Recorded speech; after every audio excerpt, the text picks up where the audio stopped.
Buenas tardes, mi nombre es Loraine Freite, me encuentro con mis compañeras Melissa Lara, Daniel Infante y Milagro Babilonia.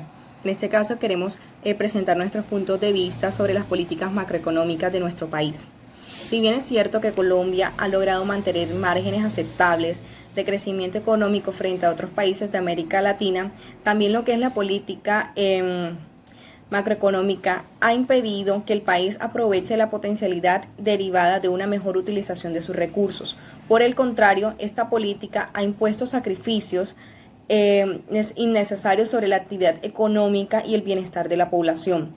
Tradicionalmente, la política económica se ha centrado en manejos de situaciones coyunturales, dejando de un lado las perspectivas a largo plazo. En ocasiones, la búsqueda de resultados específicos no ha tomado en consideración los efectos sobre la actividad productiva. El resultado de esta orientación se refleja claramente en el comportamiento de las principales variables macroeconómicas. En este caso, también se presentan diferentes tipos de políticas y en este caso la política fiscal. Durante los primeros años de la década de los 80, las finanzas del sector público se deterioraron sensiblemente. Ello llevó que en el año de 1984 se aplicara una política de ajuste fiscal que constituyó la base de la política de la estabilización económica. El desequilibrio fiscal de la primera mitad de la década se origina en el crecimiento acelerado de gastos y en el descuido del recaudo. Desde mediados de la década del 70, el fortalecimiento del sector externo se tradujo en un incremento inusitado de los ingresos y la disponibilidad del sector público. Este fortalecimiento se produjo en un inicio de los mayores ingresos derivados del aumento extraordinario de los precios café y con posterioridad por el ingreso de país cuantiosos recursos de crédito externo. Bueno, Raine, y continuando con lo que tú estabas hablando, el objetivo de la política fiscal consiste en elevar los niveles de ahorro público y mejorar la eficiencia y la eficacia de la asignación del gasto, a fin de permitir incrementos en la inversión compatibles con el equilibrio macroeconómico y el manejo del gasto público. Se orienta con el propósito de favorecer la inversión social y de apoyar a los sectores productivos. Uno de los temas que abarca la política fiscal es el sector público y la programación macroeconómica. En Colombia el gasto público se realiza esencialmente a través de las entidades del sector descentralizado. Los recaudos del gobierno central, en su mayoría, son transferidos a estas entidades que a su vez los complementan con recursos propios o del crédito. En este sentido, si bien los ingresos del gobierno central representan el 40% de lo que moviliza el sector público en su conjunto, la ejecución final del gasto corresponde casi en su totalidad al sector descentralizado. De ahí que para conocer las tendencias y tener una visión clara del panorama fiscal y de su capacidad de respuesta a los objetivos buscados, no solo les es indispensable la visión del conjunto, sino también establecer el panorama individual del sector central y descentralizado. Sí, claro, Daniela, aparte de las políticas existen unos antecedentes y diagnósticos. El sector externo de la economía presentó a principios de la década de los 80 un cambio radical en el comportamiento de sus cuentas con relación a la segunda mitad de los años 70. La situación comenzó a deteriorarse con consecuencia a la recesión económica internacional que estuvo acompañada de un lado de la caída en las cotizaciones internacionales del precio del café y de otros, de la revaluación de la tasa cambio que alteró la competitividad del comercio.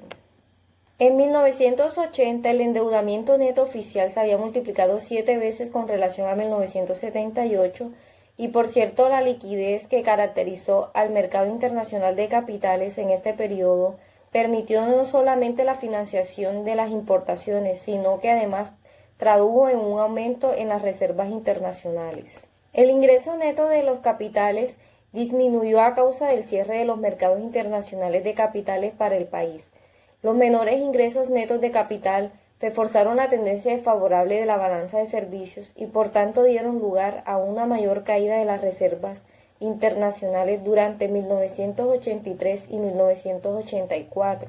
Ante esta situación que amenazaba con una crisis cambiada, el gobierno debió reorientar a partir del segundo semestre de 1984, el manejo de los instrumentos de política externa. En primer lugar, se tomó la decisión de acelerar el ritmo de la devaluación a fin de alcanzar el nivel real de equilibrio observado durante 1975. El reto de la política cambiaria consiste en buscar la relación de precios que en el largo plazo garantice la competitividad de las exportaciones y de las industrias sustitutivas y a la vez evite los efectos negativos que puede tener a corto plazo la devaluación sobre la actividad económica y evolución de los productos domésticos.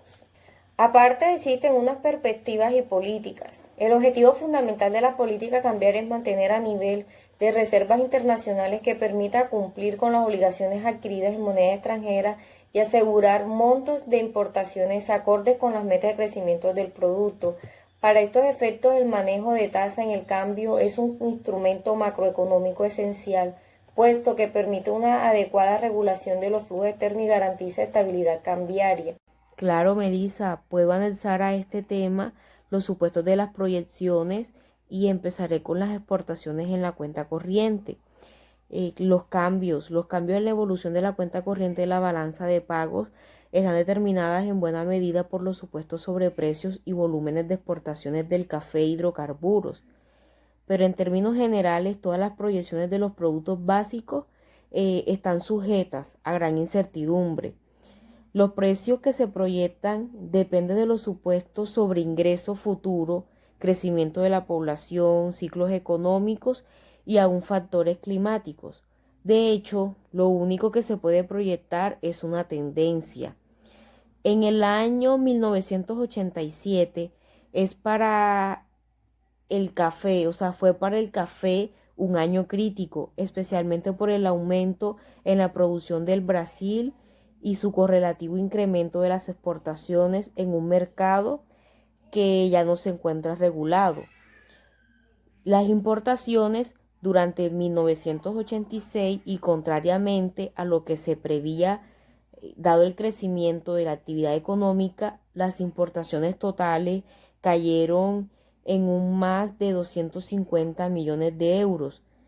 Si bien una parte importante de esta reducción se explica por las menores importaciones de gasolina y la caída de las compras externas, originada en la terminación de las inversiones del sector energético. El gobierno ha identificado estos problemas que al solucionarlo y ante el crecimiento esperado de la economía permiten proyectar para 1987 un crecimiento de las importaciones diferentes a la gasolina alrededor del 15%. Para esto en la década se ha tomado una tasa promedio del crecimiento del 8%, consistente en las metas de crecimiento de la actividad económica. En los servicios financieros, la estimación de los ingresos por servicios financieros se hace con base en una ecuación lineal. En lo esencial, estos ingresos dependen de la evolución esperada de la tasa Libor y del porcentaje de reserva que se invierte en cada año. De mantenerse el nivel de reservas alrededor de los 3.300 millones de euros, estos ingresos estarían alrededor de los 200 millones de euros. En cuanto a los egresos, estos incluyen el pago de los intereses de la deuda y el cálculo de las utilidades y dividendos. El primer componente se proyectó de acuerdo con el stock de préstamos contratados, según las condiciones de cada uno de ellos. El nuevo endeudamiento que se prevé para cada uno de los años adiciona nuevos intereses que se calculan suponiendo condiciones similares a los préstamos vigentes. Para hablar un poco sobre la política monetaria, hablemos sobre los antecedentes y el diagnóstico. En Colombia, tradicionalmente, el objetivo principal de la política monetaria ha sido la estabilidad de los precios. En términos generales, este objetivo se ha logrado. La inflación se ha mantenido a lo largo de la última década en rangos aceptables, fluctuando alrededor del 22%. En la segunda mitad de la década del 70, la economía colombiana experimentó una acumulación sin precedentes de reservas internacionales que como consecuencia del aumento de los precios del café y en el endeudamiento externo público y privado. Para neutralizar la expansión originada en la monetización de los activos externos del país, se restringió el crecimiento del medio circulante. Otras políticas podría ser la evolución del manejo monetario presentada en la sección anterior. Permite establecer que las autoridades han enfrentado serias dificultades para cumplir con las metas de crecimiento monetario compatibles con el control de la inflación.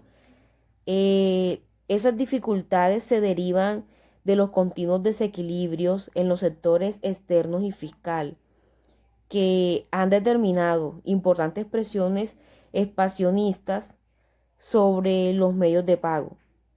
Estos equilibrios no se han corregido en su origen.